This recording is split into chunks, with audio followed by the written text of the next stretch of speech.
Okay, hopefully everyone can hear me. We're about to get started with our second live stream, but just setting up a little bit behind the scenes, checking that we are being heard.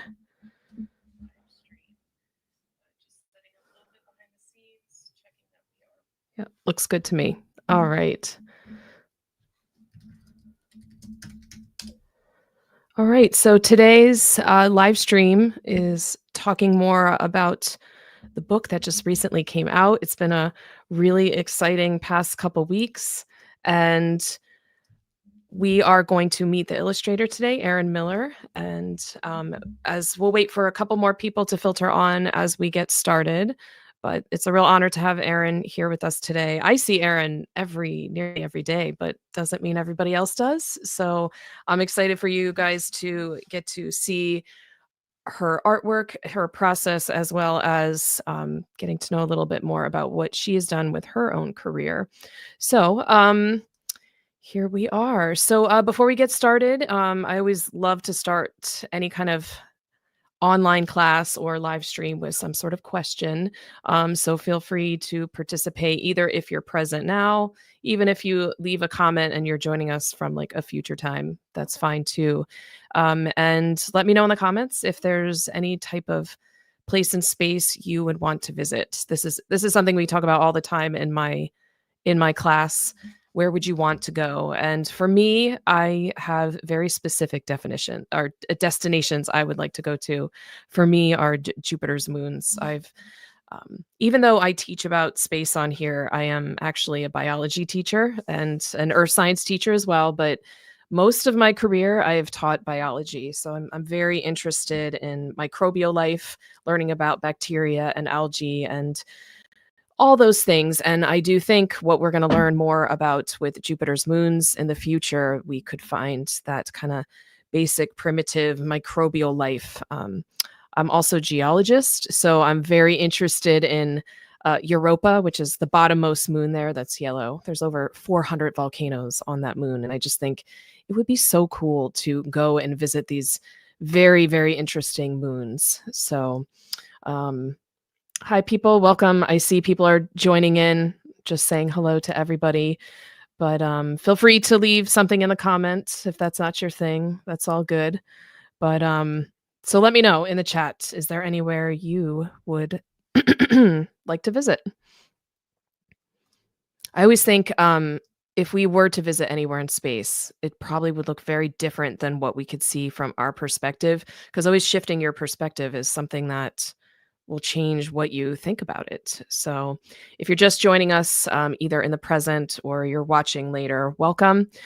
We're here to talk more about Starry Wonders and this book that Erin and I created together. And yes, so moving on, let's. Another thing I always wonder about is there something you've always wondered about in space? That's another chat question I had that I always wonder about my fellow subscribers.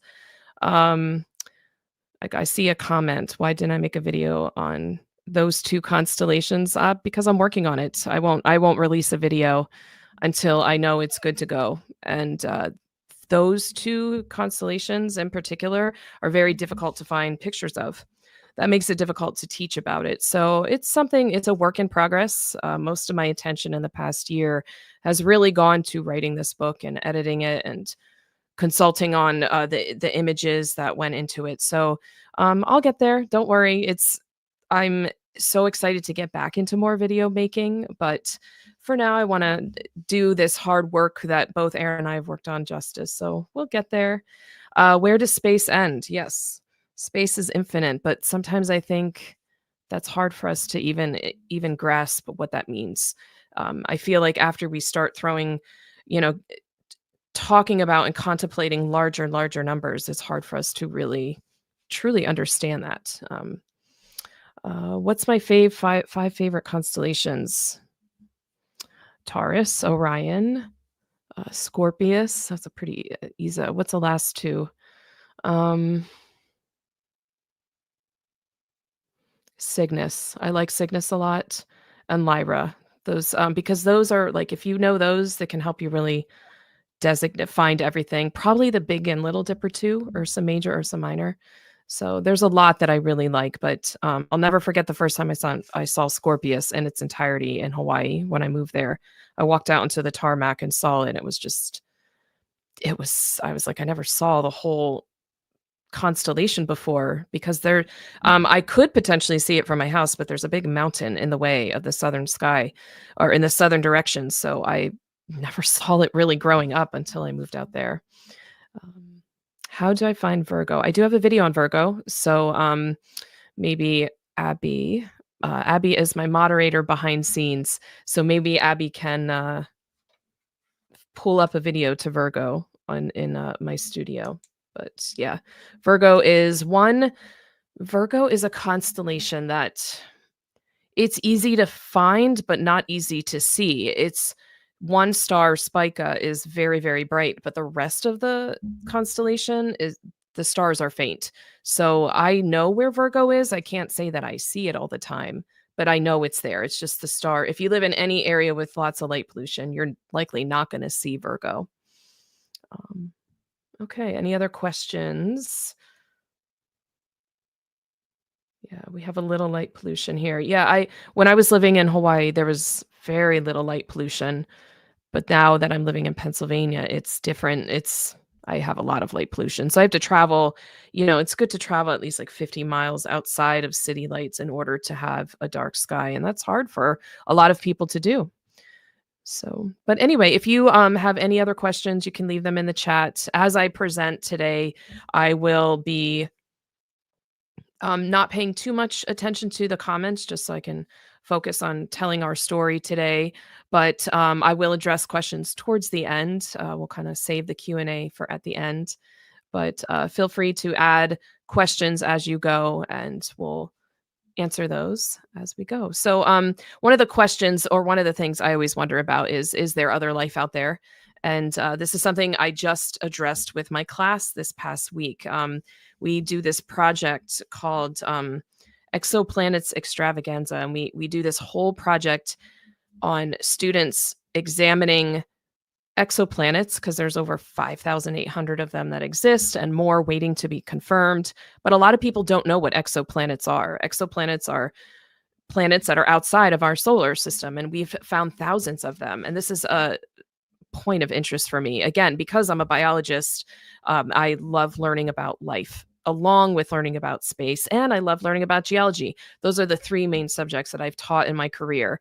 But I asked my students about this because this is kind of a wide view of my classroom, what my classroom looks right now. We bathe it in black light, and students create packing tape sculptures. They cover a ball in packing tape. They do sticky side out first, they decorate it, and then sticky side in.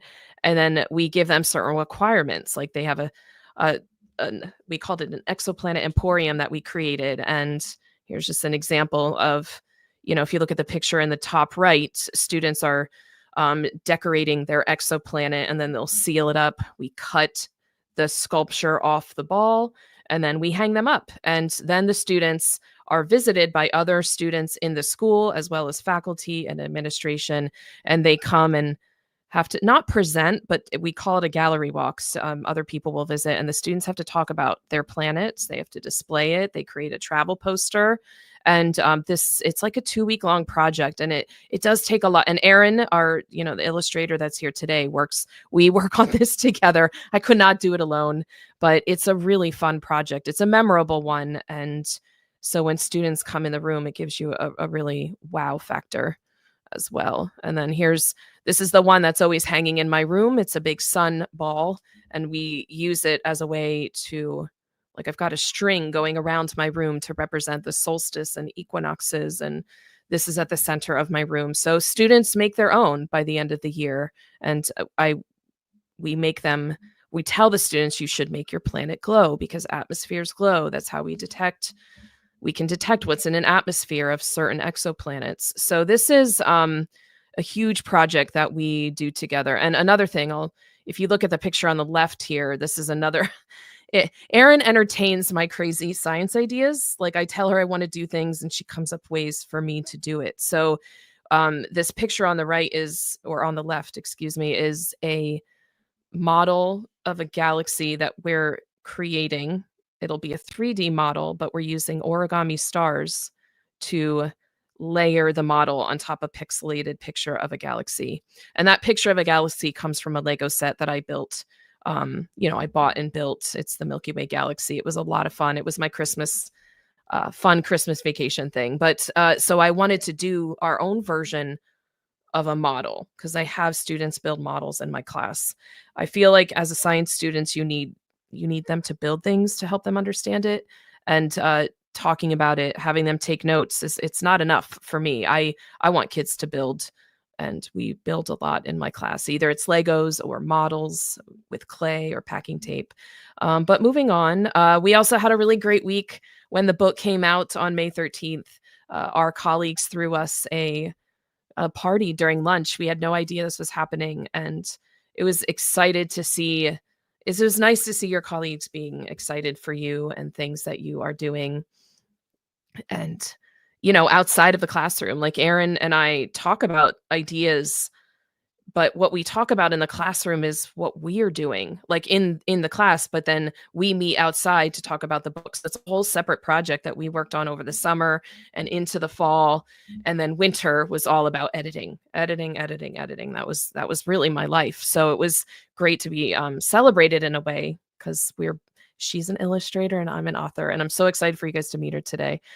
Some other stuff. I'll give you guys my quick introduction. I did a thorough author introduction on my last live stream. So if you want to learn more about my history and my career and background, I have it there. But just a quick overview in case there are new people popping onto here. I was born and raised in Pennsylvania, and I graduated from Saucon Valley High School, and then I went to Lafayette College for my undergraduate degree, and then for my master's in education, I went to Lehigh University. I stayed local, and since I stayed local my whole life, my whole education is where I grew up. When I decided to get a teaching job and get into the field, I literally picked the furthest point and I could, or one of the farthest points I could possibly pick and still stay in the United States, and that was Hawaii. And I taught on the Big Island for 12 years, and now I'm teaching in Pennsylvania.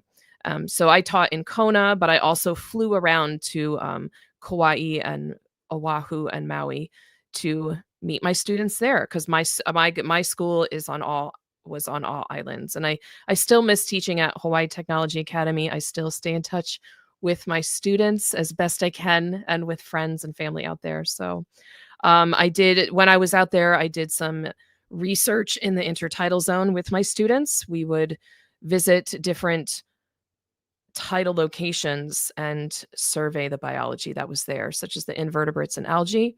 And I really love that. I miss doing that a lot.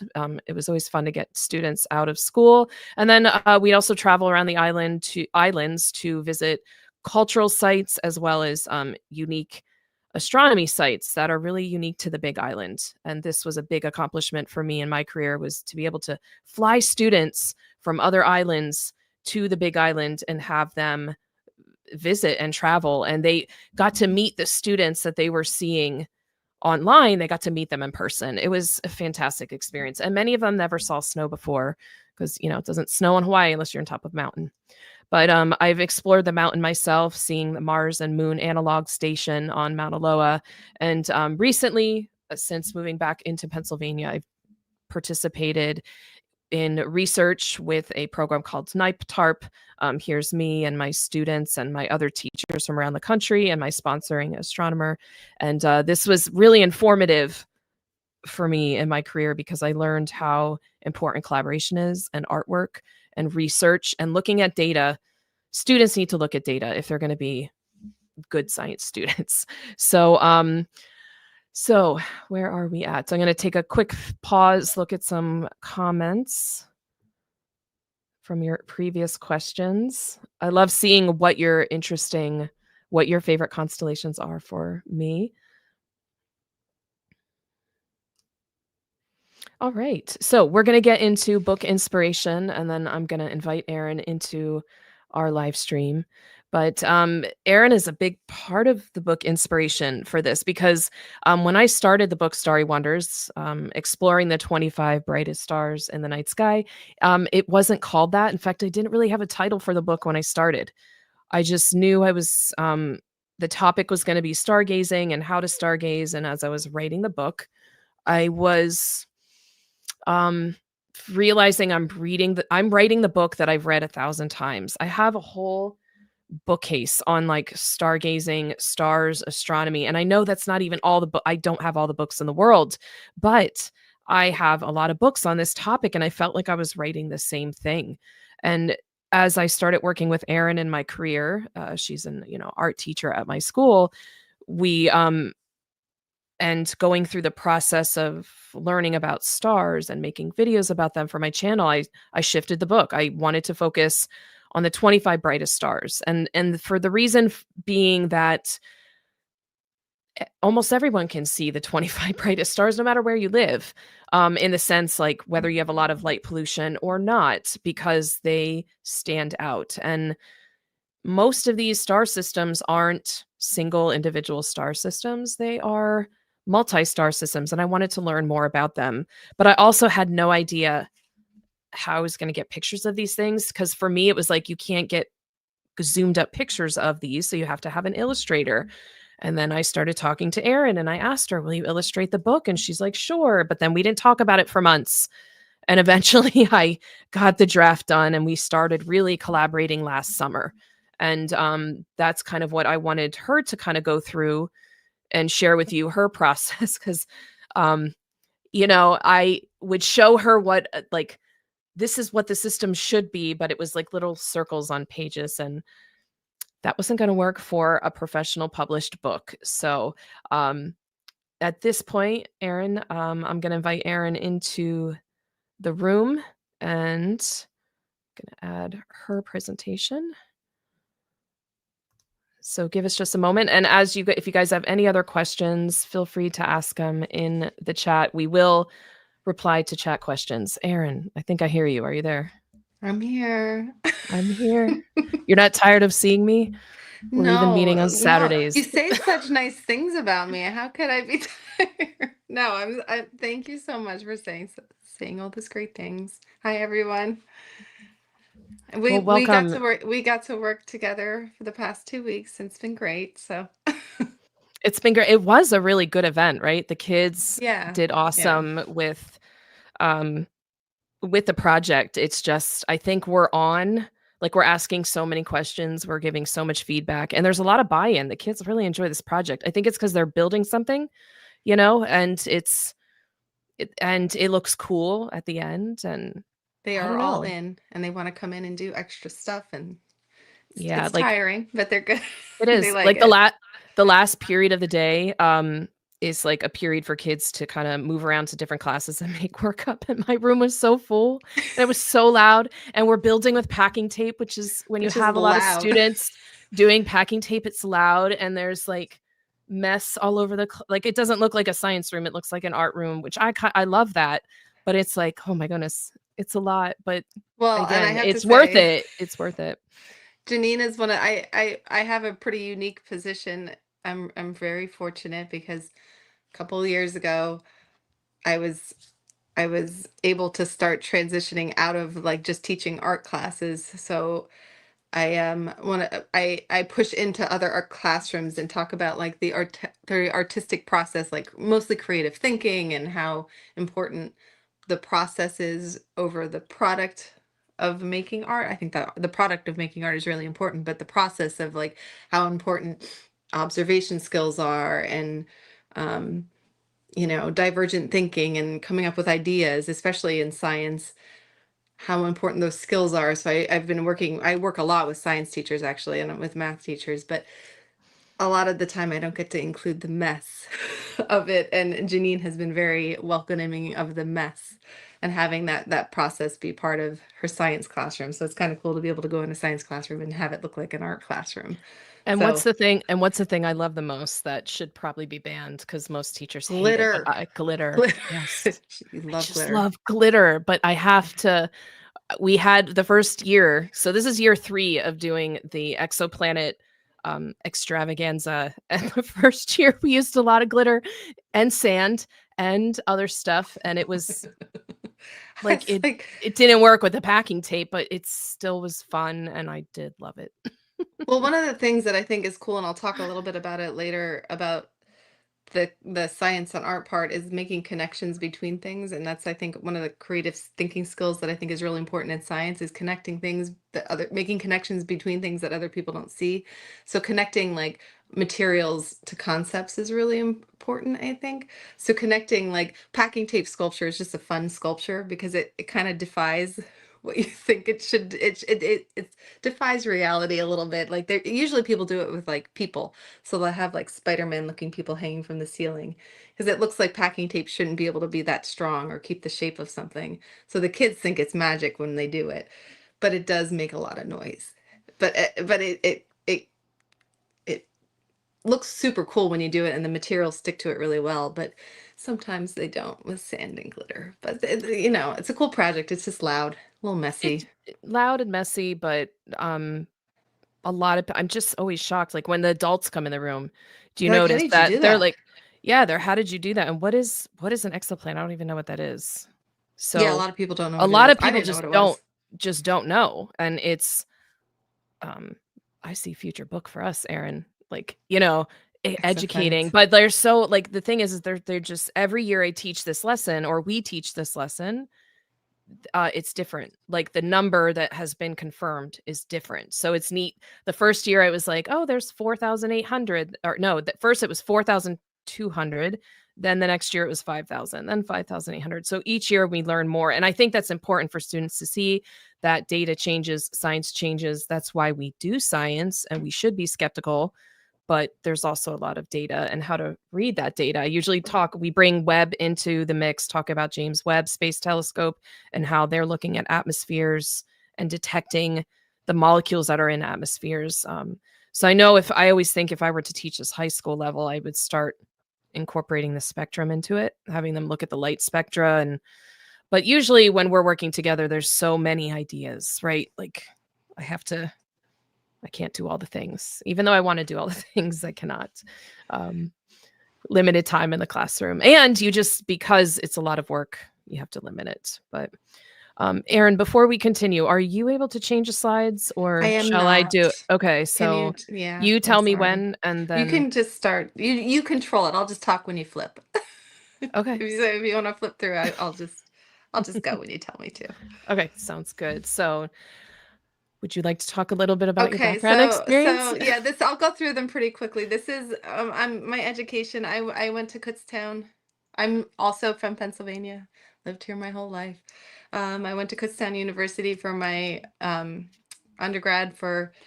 I have a BS in art ed, and I went there for my master's in art ed as well. I've been a teacher for about 25 years. I've taught kind of all grade levels. I'm K through 12. I've been in the middle school level the entire time. I did teach some high school. I taught a little bit of kindergarten in there. Um, I was in an art classroom for most of that, but like I said, for the past maybe 10 years, I've done pushing into it's interdisciplinary. I love doing that. I get to learn new things all the time. I love making connections and focusing on the process and making connections with other teachers and getting to do I do a lot with, like I said, science. I do a lot with math. Science is where I would be. Science is where I think the most at home. I have a very large close family. A lot of my brothers and sisters have gone into the science field, so I feel like most at home in that area. Um, also teach like TV studio, so I have do a lot with that. My unofficial title, I guess, is the creativity coach in the district because I do a lot of like creative thinking things. And working with other teachers and training other teachers with creativity things. I'm also the district-wide department chair for the past almost 20 years. And I've done some creative thinking workshops with STEAM grant educators in conjunction with the Da Vinci Science Center. I did a little, I've done some higher ed classes with Cedar Crest and some other places for with um, my sister-in-law is a biology professor at Cedar Crest, and we did some art and science classes, art and science class there. So I have some other education experiences outside of middle school. You can flip through now. Okay. I just included some of my artwork outside of school as an artist outside of school. I usually work with like paint, acrylic, watercolor, oil, pencil, and graphite. I do some mixed media stuff. I work with fibers. I have some of my artwork here. I don't have a ton of it, but you can, the next couple slides, Janine, are just some of my own artwork that I have. So I just included some of those. Do you have like a preferred medium that you like working with? I I know would for say, me, oh, sorry, oh, go ahead. sorry. No, just I would say paint and pencil, Hmm. watercolor and pencil. I'm more of an acrylic person. I like to watercolor, but I don't feel like I do it very well, but Well, it's more about the process, right? Not the yeah. product. Yeah. Sorry. See, I listen. No, I listen in see, class. Oh, yeah. and I think that, oh, I do have, my kids are, I have three girls. They're a little older. They didn't want me to put pictures in, but I have three girls. And my husband. That's what I do when I'm not in school. I like to spend time with my family. And like I said, I have a large family who are very supportive, and I like to spend time with them. Um, that's one of my watercolors. I like to spend time with my cats and outdoors and hiking and that kind of stuff. I have Um, to ask, can I interrupt you? yeah, So that picture that's an Asterium, right? yeah. Do you know, I was like, did I show her that pic? Is that my picture? Because I took that No, a my same daughter took exact that picture picture. last week. I took like, because I was Yeah. like, oh, look at that. It's the first time I've had it in the garden this year. And I bought a whole bunch. I also seeded some, but they're, weak and mini. But so when I saw that, I was like, oh my God, we live parallel lives, right, Erin? We say that all the My time. Like, daughter took that picture when I was gardening. That's one of the things I like to. I was just like, I put a small slide of stuff I like to do, but that's one of the things. Yeah. So and yeah, I took it last week. if you were here last week, you would saw some of the same things because I had my cats and my plants. I did have a beach picture though, so that's nice. I'm glad. Are you going to the beach this summer? I know we head We're gonna go down. camping soon. Yeah, I Yeah, think the first week that school's out. I did put some school stuff in artwork. I work with kids to do murals. This is part of a mural that we have in like the one hallway. I do. I think that art, as far as like the art that I do at school, one of the things that I think is really important to use art for, and I think this goes back to the book, is using it to have an impact in the world around you. And I think one of the big events that I think we're most proud of, because it involves so many people in the community, is our Soups and Scoops event, which that the art department holds every year at our school. And it has kids making bowls. High school kids work with middle school kids and staff. Janine made a bowl. She I made a came and made a bowl. bowl. I So made they sure I make a got my bowl. bowl. Yeah, it's an incredible event. Yeah, and then so they donate the bowls to the event, and people donate, local businesses and people donate food, and you donate to come to the event, and you get a meal, and then all the proceeds go to local food pantries. It's a really cool event. We have music and all this kind of stuff. So it's one of the ways that I feel like kids learn that their art can have an impact in the world around them. So that's kind of how I like to show that art can is another way that art can have an impact. So they the murals, they use the art to impact their environment, and it makes it like a nicer place for them to be, and then they use it to impact the world around them. And I don't remember And what the next slide is. Oh, I'm sorry. Go ahead. oh, that's okay. I wanted to just I went to the Soups and Scoops event for the first time. I know I've been at the school for about 2 years and I missed it the first year, but this I came this year and I came as a student because I'm currently taking grad school classes to earn more credits, and I went as a student and it was such a great vibe. Like it was a cool, relaxed, chill vibe. We had somebody playing the accordion, and then you had Yeah. kids from the orchestra playing, and then there were plants you could buy, and then the placemats were made by student, like everywhere I looked, because like students were coming to me that week and saying, hey, can I borrow this thing, or can I store this in your back room? Because I have a big storage science area. And then I'm like, yeah, sure, not knowing it was for Soups and Scoops. So when I went there, I was like, oh, that he was working on that.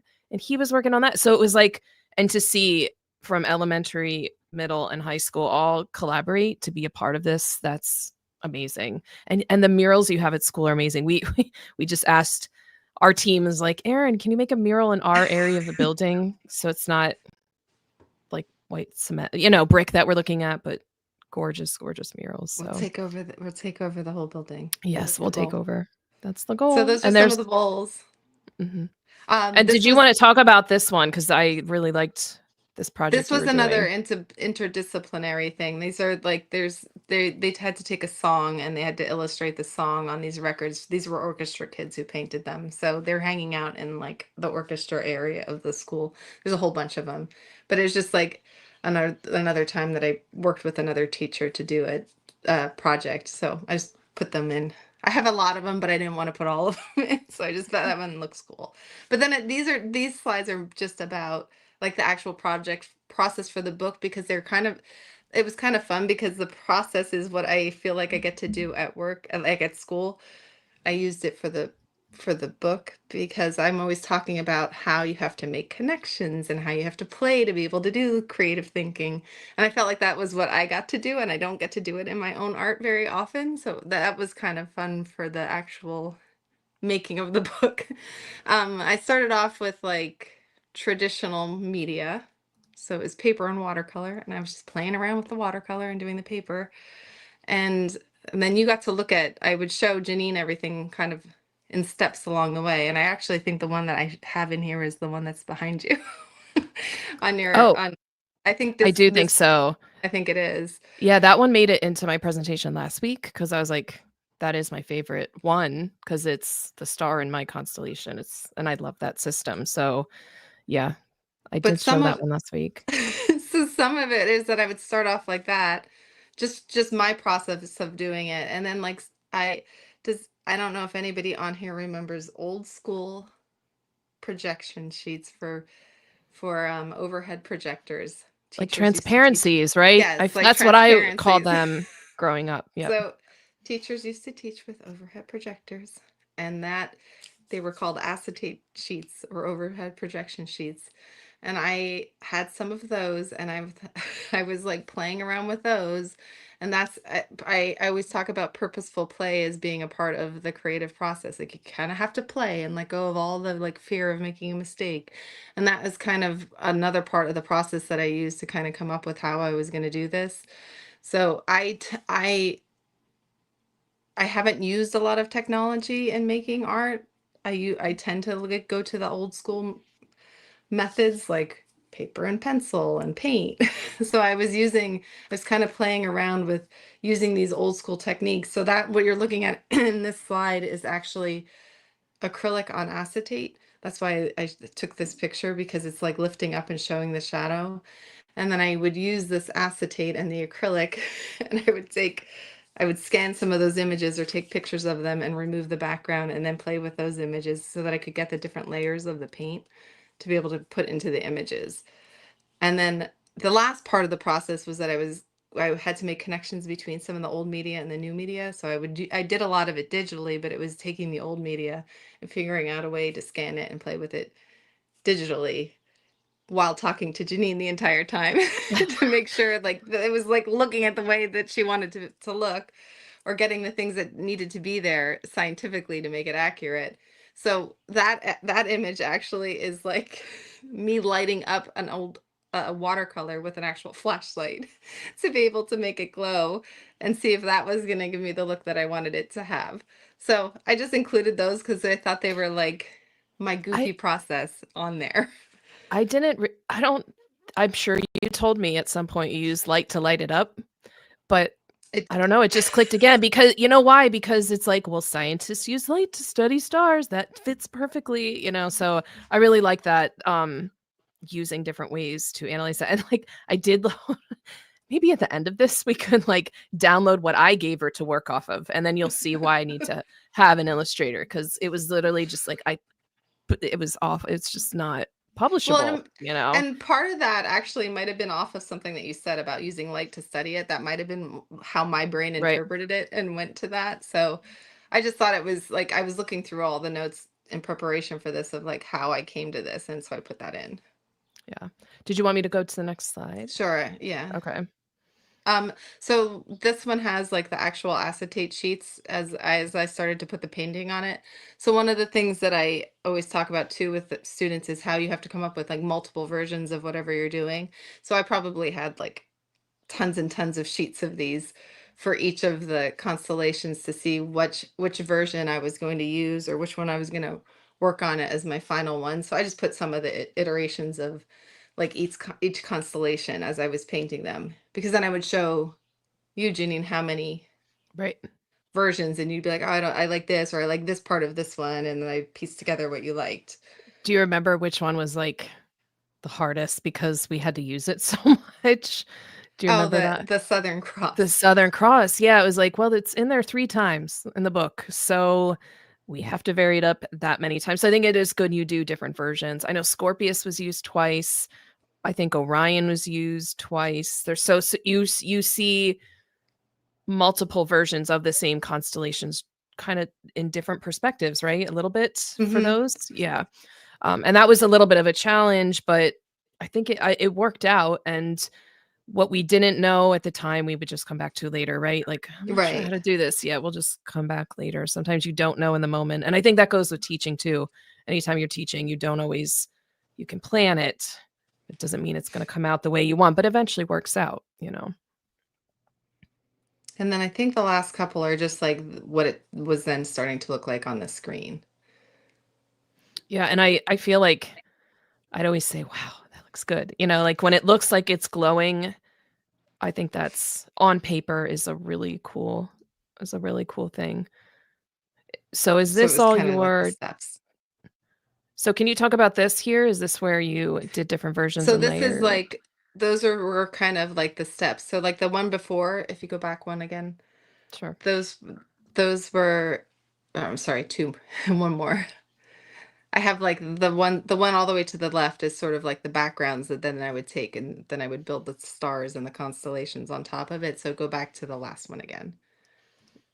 That one. So then I would take all those layers and start to piece them together and put them onto like so I'd take all those individual stars and build all the stars on top of put them into constellations and put all the layers on top. So that was kind of like the whole process together.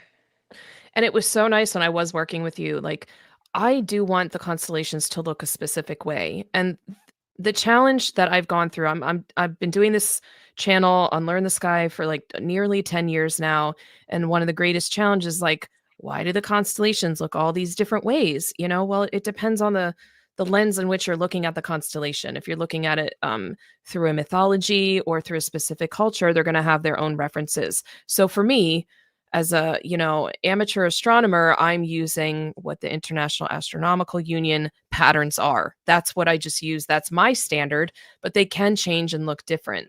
So I remember like going through this with you and saying, "Can you move this line here or can you Yeah. move this here?" because I wanted it to kind of imitate that, and a lot of the thumbnails I use for my channel, I alter them to get Well, them to look like the pattern that I want, even though sometimes the pattern that is designated doesn't look like the way I see that, and that for happens, me, you know? that was really helpful because I feel like it's easy for somebody who doesn't know anything to just look at it and be like, yeah, that's close enough. And you were Mhm. like, no, that has to be this way. I was like, oh, that's good to know. You know what I mean? So I felt like it A was, and it's funny because I remember, like, getting really close to the camera and tilting my head and, like, making all, like just, like, yeah. trying to get it right, but they turned out, so well, and I love the projection of the different like, what the constellations represent along with that bright star. And I mean, it's fun to focus on these stars, but I know there's so many other ones we can learn about too. But these are the ones that everyone can, like most people can see and identify and have maybe heard about. But there was a lot that I didn't know. And one in particular that I was just dreading writing about because I was like, I don't know if I'm interpreting this right. Is this what the data says? So I'll page to another slide. Oh, yeah, this Oh, and is I one. think this changed a lot. This was like one of the Yeah. initial things because of this. I just put this in because this then changed after we did it the first time too. Yep, So, and then so one thing, I don't know if I talk about this last live stream, but one thing that was surprising to me going through the process of publishing, and I've never went through this process before, is when, for my publisher, Mango Publishing, I submit my transcript with just the text and I put where the pictures are gonna be, and then I came up with a separate spreadsheet and compiled all the pictures and sent them separately. Now, I did put them together in my first draft, but then I had to separate them because that was what the requirements were. So when they pulled everything back together, you realize I think we had to change certain images because it was like, this isn't going to work in this orientation. We'll have to change it here. So we did have to edit images afterwards, but not a lot, just more of like, we know the crease of the book is going to go here, so let's separate more. and Things like that. and this is my first time doing anything like this, so I'm really thankful that Janine took a risk in giving me a chance in doing this. So I learned so much doing this whole process, like so much. So I like even a lot of like I'm sure there was ways of doing things that I didn't know how to do. So I was this whole thing was a learning curve for me. So like I moving things around like you're saying like the layout of the page and stuff, that was all like things that I learned throughout this entire process too. So Yeah, and I think like it was fun to go through. There was times it was challenging, but overall, like we got the job done. And it is, I don't know, I love looking at the images in the book. I always was that kid, right? Growing up looking more at the images than the text. I mean, I Um, definitely I was yes. always looking at it for the and then this is what my end of it always looked like when I would open up all the pages. This is what I would see. So I just put it in because I always thought it was like it always made me happy to see all of them looking at it like this. So I just added the Mhm. image in for you to see. And I think this is your last slide, and I feel like we should Mhm. put like, let's look at this, but then I should pull up what I gave you so we can see the progression, right? Is would that be okay? Yeah, I'll yeah. share the slide that I the slideshow I came up with to give to you because because I had to communicate what not only color but size was important too. Like the size of the stars depends upon the life stage that it's in. So we talked a lot about that. I wanted to make sure, and the thing is like you have to do it relative because if you did it actual like to scale sizes, nothing would get on the page that was smaller, so Mhm. you have to work with relative sizes, but I'm going to add my thing to um but this is my very basic presentation. I came up with some ideas. This was a big deal. The HR diagram, having this in my book and having people understand this. But this is like just me piecing it all out. But this is what I would give you. Like, here's my thumbnail. Make it look like this. Or um, here's the details. So make sure you're making it this size. Or I would start using like some sort of stock photo that I liked, but knew I didn't like it enough. And you'd start, yeah. So this is how I was like this one, like Rigel Kentaurus or Alpha Centauri. This is our closest neighbor. Like I would give her where it is, how you could see it, but also like the shapes of the stars matter too, because not all stars are they're not all spherical.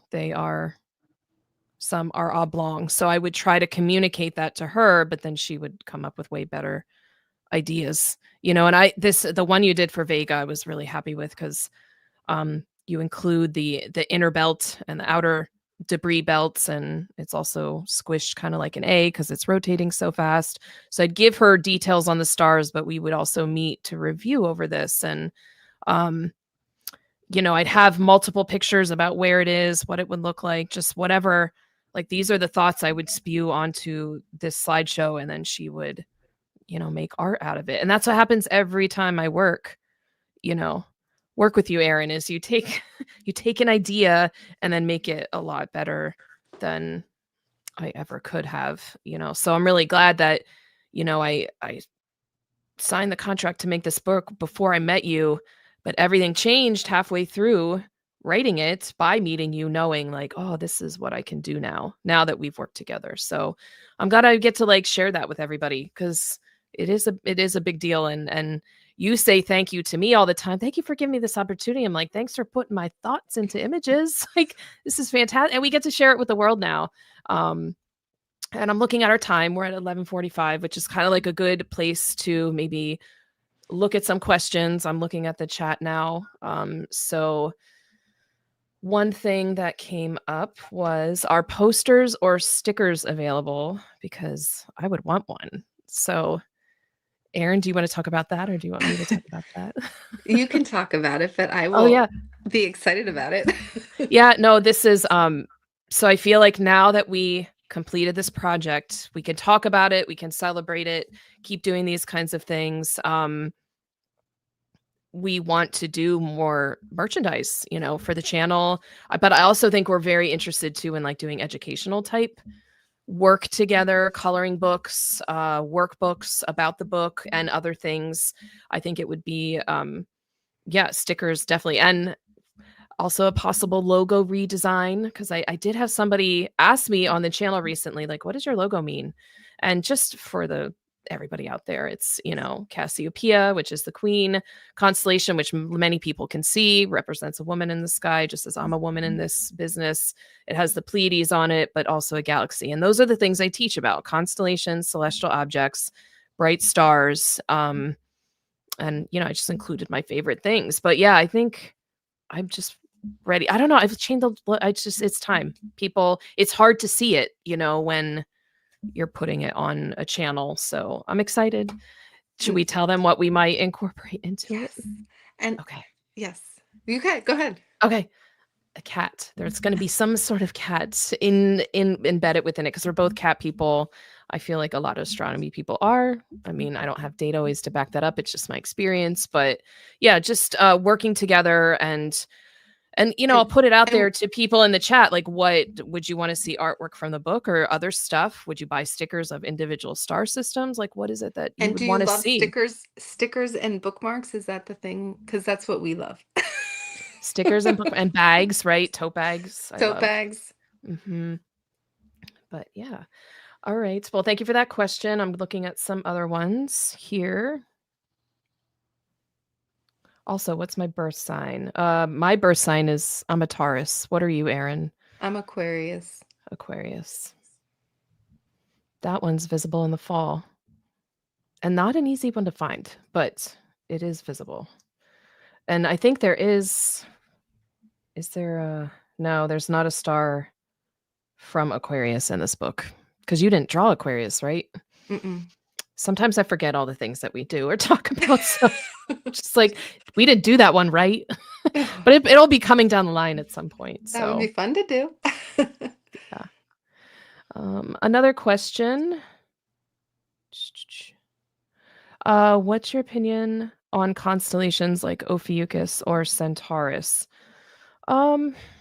So to me, Ophiuchus, I look at it from an astronomy standpoint. It is, like, a lot of people talk about it. Oh, it's the 13th zodiac constellation. But astrology and astronomy are two different things. And they used to be one and the same before the scientific revolution, but now they're more separate. There's a different process to studying the stars in terms of astronomer. So I do think Ophiuchus, yes, is a zodiacal constellation, because the sun passes through it. And in fact, it spends more time in Ophiuchus than it does in Scorpius. So in terms of maybe your question about Ophiuchus and what about Centaurus? I mean, Centaurus is not one we can see.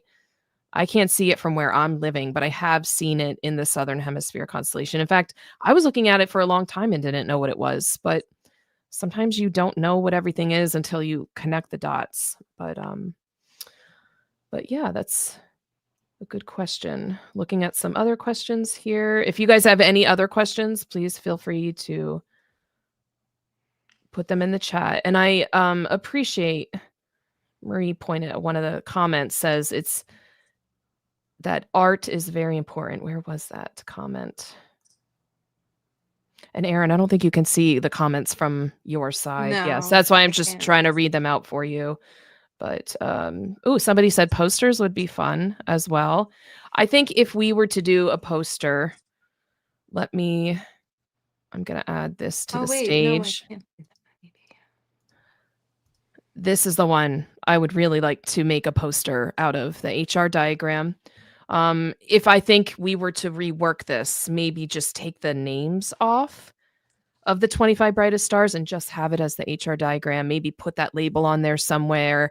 We've already talked about this. Like, this is the main poster that I think would be really cool because it's just a different artsy interpretation of the HR diagram, which I think is a really beautiful diagram to use. And it's useful to astronomers, but not everybody's a professional astronomer. And it's a nice way to just see how to interpret this data.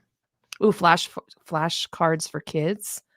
I haven't thought about that one. Have Oh, you? that's a great idea. That is a really good idea. Tote bags, zipper pouches. Yes, all the things. I love these ideas. It's good we're asking that. Ooh, a water bottle. I haven't thought about a water bottle. All right. Other questions?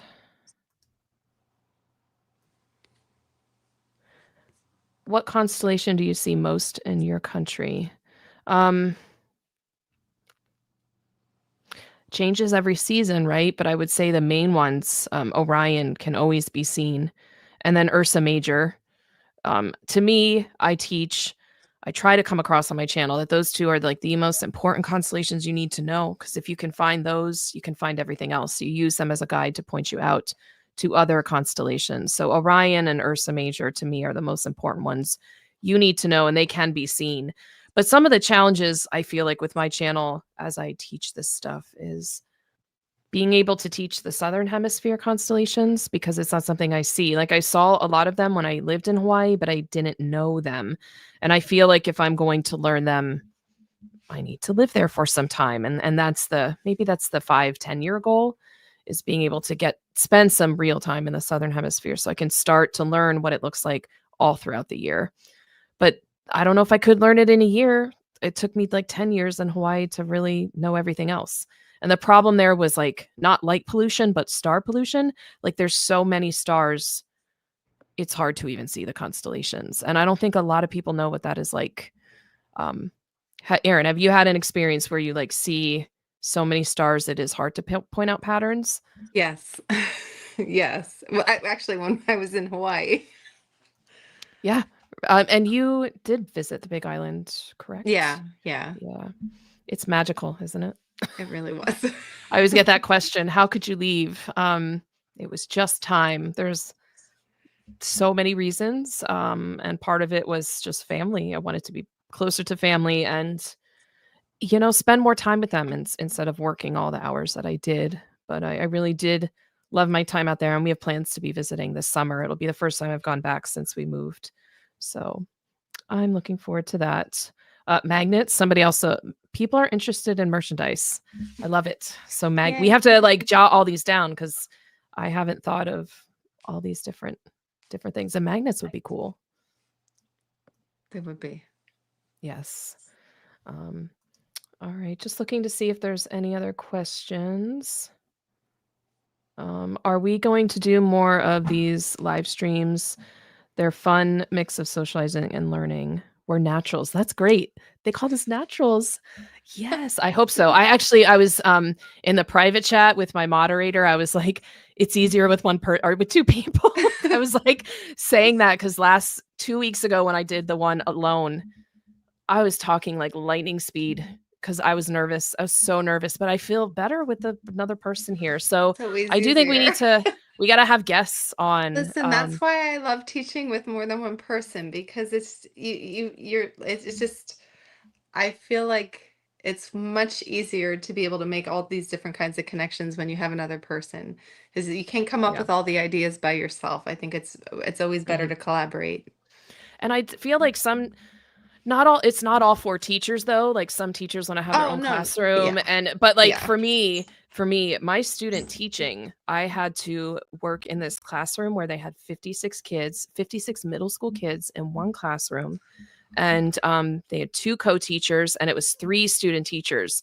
I was the science, there was a social studies and English teacher, and it was cool because we all brought something different to the table, and it's really good. And I think more teachers, I think more and more teachers are collaborating like that, but it's also the structure of our school system makes it hard to do that, don't you think?